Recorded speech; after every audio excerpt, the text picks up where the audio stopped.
Salam kerahiman. Hari ini 29 Maret. Kita akan baca dari diary nomor 1439 dan 1448. Kita mulai dalam nama Bapa dan Putra dan Roh Kudus. Amin. 1439. Ketika kami berada di ruang makan, pada waktu mendengarkan bacaan, aku merasakan seluruh diriku terbenam di dalam Allah. Secara batin, aku melihat Allah memandang kami dengan perkenan yang besar. Aku sendirian bersama Bapa Surgawi. Pada saat itu, aku memiliki pengetahuan yang lebih jelas mengenai ketiga pribadi ilahi, yang akan kita pandang sepanjang masa, dan sesudah jutaan tahun, kita baru akan mengerti bahwa kita mulai memandangnya. Oh, betapa besarnya kerahiman Allah yang mengizinkan manusia ambil bagian begitu besar dalam kebahagiaan ilahinya. Pada saat yang sama, betapa nyeri rasa sakit yang menusuk hatiku karena memikirkan bahwa begitu banyak jiwa yang telah mencampakkan kebahagiaan ini. 1448. Tulislah. Berbicaralah tentang kerahimanku. Tunjukkanlah kepada jiwa-jiwa di mana mereka harus mencari penghiburan, yakni dalam sidang kerahiman. Di sana mujizat yang terbesar terjadi dan tak henti-hentinya diulangi. Untuk mengalami sendiri mujizat ini, tidak perlu orang pergi menempuh perjalanan ziarah yang jauh atau melaksanakan sejumlah upacara lahiriah. Cukuplah datang ke kaki wakilku dengan penuh iman dan ungkapkan kepapaannya. Maka mujizat kerahiman ilahi pun akan tampak sepenuhnya. Meskipun suatu jiwa tampaknya sudah seperti mayat yang membusuk, sehingga dari sudut pandang manusia tidak ada harapan untuk pemulihan, dan segala sesuatu tampaknya sudah musnah, tidaklah demikian dengan Allah. Mujizat kerahiman ilahi sepenuhnya memulihkan jiwa itu. Oh, betapa memprihatinkan mereka yang tidak memanfaatkan mujizat kerahiman Allah ini. Kalian akan berteriak dengan sia-sia, tetapi semua itu sudah terlambat. Suster Faustina sharing, dia bilang dia lagi ada di ruang makan waktu mendengar bacaan. Jadi selain ruangan itu dipakai untuk makan, bisa juga dipakai untuk berkumpul dan mendengarkan bacaan. Tiba-tiba Suster Faustina merasakan seluruh diriku terbenam dalam Allah. Dengan mendengarkan dengan sungguh-sungguh, dengan memasukkan diri ke dalam situasi bacaan tersebut, tiba-tiba Suster Faustina merasa dirinya terbenam dalam Allah. Dan dia bisa melihat Allah memandang kami dengan perkenan yang besar. Dia melihat Allah memandang suster-suster yang sedang berkumpul di ruang makan tersebut dan berkenan kepada Tuhan. Dan di situ dikatakan oleh Suster Faustina, aku memiliki pengetahuan lebih jelas tentang ketiga pribadi ilahi. Ini yang perlu dilakukan oleh kita semua. Mendengarkan firman Tuhan, baca buku-buku rohani, berdoa, pergi ke sakramen Maha Kudus, atau apapun yang kita lakukan secara rohani, kita baca, kita gali, maka secara bertahap kita akan bisa memperoleh pengetahuan-pengetahuan yang semakin hari semakin mendalam. Dikatakan oleh Suster Faustina, betapa besar kerahiman Allah. Kerahiman Allah itu tidak terhitung, tidak bisa kita hitung, kita batasi, karena kerahiman Allah itu begitu besar, tidak terbatas. Dengan apa yang dikatakan oleh Suster Faustina, karena kerahiman Allah yang tidak terbatas itu, karena Allah mengizinkan manusia, kita manusia berdosa, untuk ambil bagian begitu besar dalam kebahagiaan ilahinya. Kita diizinkan oleh Tuhan untuk berperan, untuk ambil bagian dalam kebahagiaan ilahinya. Tapi pada saat yang sama, Suster Faustina merasakan rasa sakit yang menusuk hatiku. Karena begitu banyak jiwa yang mencampakkan kebahagiaan itu. Jadi Allah yang Maha Rahim memberikan kerahimannya yang begitu besar yang tidak terbatas pada kita untuk kita berperan serta ada di dalamnya. Tapi Suster Faustina sedih karena ada banyak jiwa yang nggak peduli dengan rahmat tersebut. Dikatakan oleh Yesus di 1448, tulislah. Jadi dengan tegas, dengan jelas, Yesus minta kepada Suster Faustina untuk menulis. Berbicaralah tentang kerahimanku. Itu yang berulang-ulang Yesus minta kepada Suster Faustina dan kepada kita semua untuk berbicaralah. Tentang apa? Tentang Yesus. Yesus yang bagaimana? Tentang kerahimanku yang tak terbatas. Yesus minta juga kepada Suster Faustina untuk menunjukkan kepada jiwa-jiwa di mana mereka harus mencari penghiburan. Kita manusia duniawi banyak cara ya mencari penghiburan, mencari kegembiraan, mencari kepuasan. Ada yang cita-citanya saya harus jadi orang kaya. Jadi dia kerja dari pagi, siang, sore, malam hingga lembur, minggu juga kerja dengan tujuan supaya bisa mengumpulkan uang sebanyak-banyaknya. Ada lagi orang yang mencari penghiburan, saya harus sampai ke posisi puncak tersebut. Ada satu teman cerita, teman sesama sekolah ya, dia orangnya pintar. Dia bilang sama teman saya mau suatu hari nanti saya jadi menteri.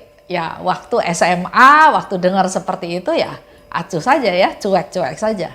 Tapi ternyata sekarang terbukti melalui prestasinya, demi prestasi dia naik pangkat sampai akhirnya dia menjadi menteri. Ada lagi dengan cita-cita yang saya mau punya perusahaan sebanyak mungkin, menjadi nomor 1. Banyak orang mencari penghiburan. Ini yang disebutkan oleh Yesus, tunjukkanlah kepada jiwa-jiwa di mana mereka mencari penghiburan.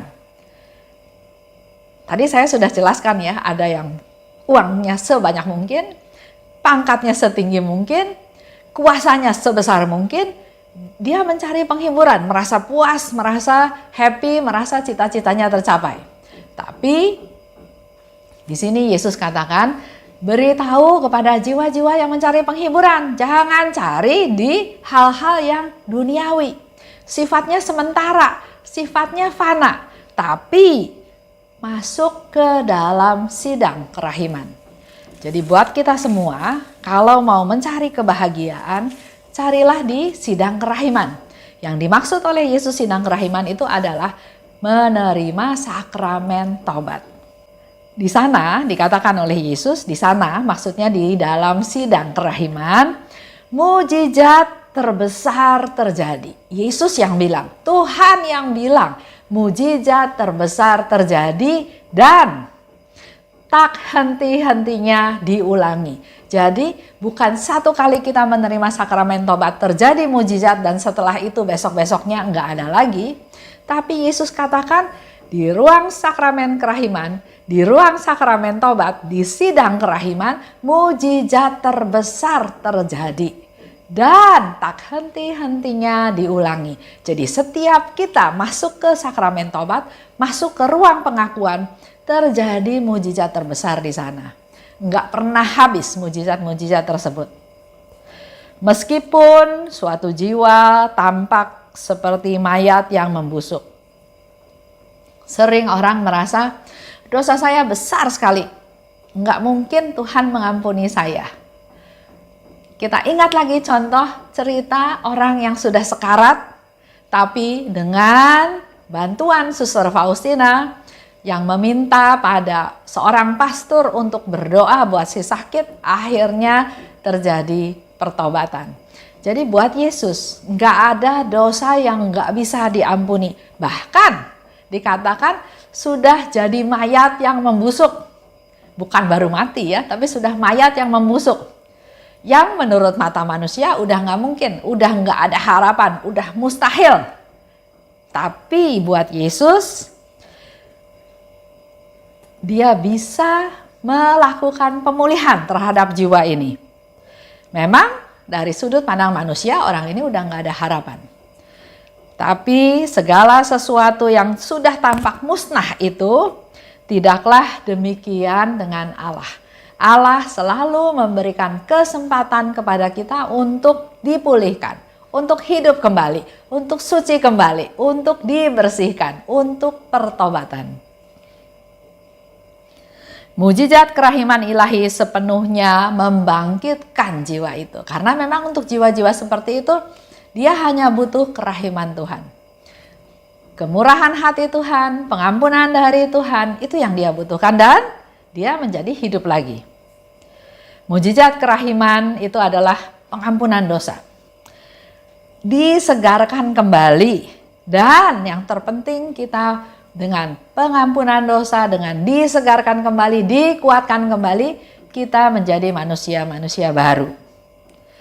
Mujizat kerahiman, mujizat rekonsiliasi, pemulihan relasi kita orang berdosa dengan Allah.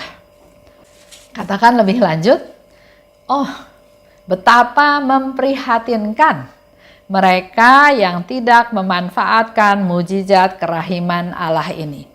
Sudah tahu ada rahmat yang luar biasa, ada mujizat yang luar biasa, tapi banyak orang yang acuh tak acuh, yang nggak mau memanfaatkan mujizat terbesar ini. Dikatakan lebih lanjut oleh Yesus, kalian akan berteriak-teriak, tapi sia-sia, karena semuanya sudah terlambat. Nah, ini menjadi masukan buat kita semua.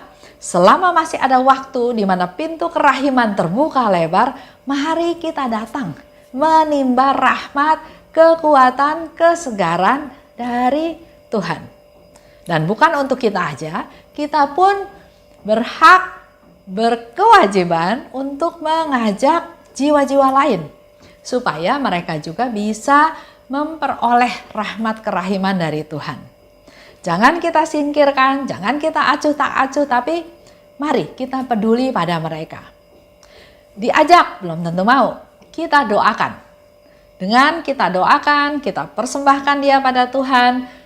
Dengan doa koronka, maka kita sedang mendekatkan orang ini kepada Tuhan. Dan suatu hari nanti dia pasti akan mencari Tuhan. Pasti akan bertobat dan kembali ke jalan Tuhan. Ajakan saya hari ini, mari Bapak Ibu kita berdoa. Berdoa supaya semakin banyak orang menerima sakramen tobat. Nah, dalam masa Prapaskah ini saya baru baca juga bahwa ternyata akan ada pemberian indulgensi penuh.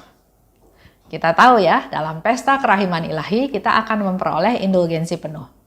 Tapi dengan situasi pandemi seperti sekarang ini, diedarkan ada satu informasi, ada link bahwa kita juga bisa memperoleh indulgensi penuh secara online.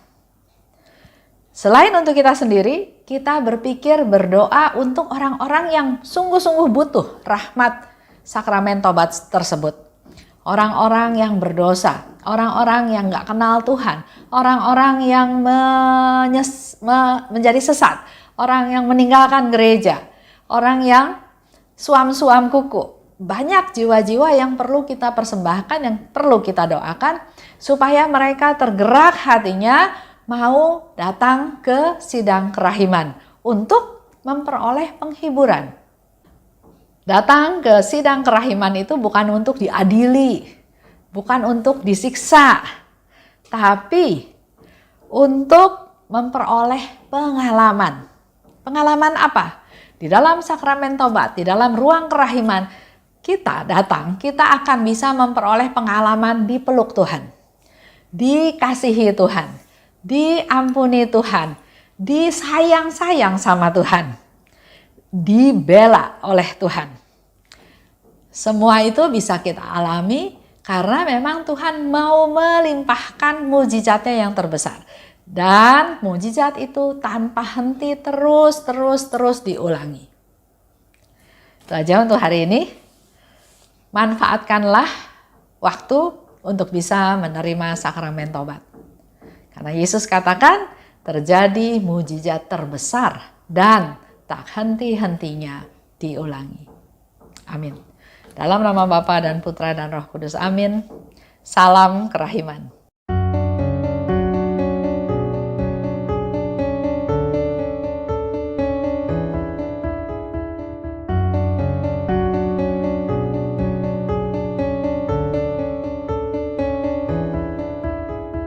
Mengapa engkau membiarkan banyak dosa dan kejahatan? Mengapa engkau tidak menghukumnya? Ternyata engkau masih memberi kesempatan. Dia memperpanjang masa kerahiman. Celakalah mereka yang tak menyadari. Tulis dan wartakan kerahimannya. Mohon rahmat bagi mereka yang berdosa. Ya Yesus, terima kasih atas semua kesempatan yang Engkau beri. Ya Yesus, ampunilah atas semua dosa yang terjadi.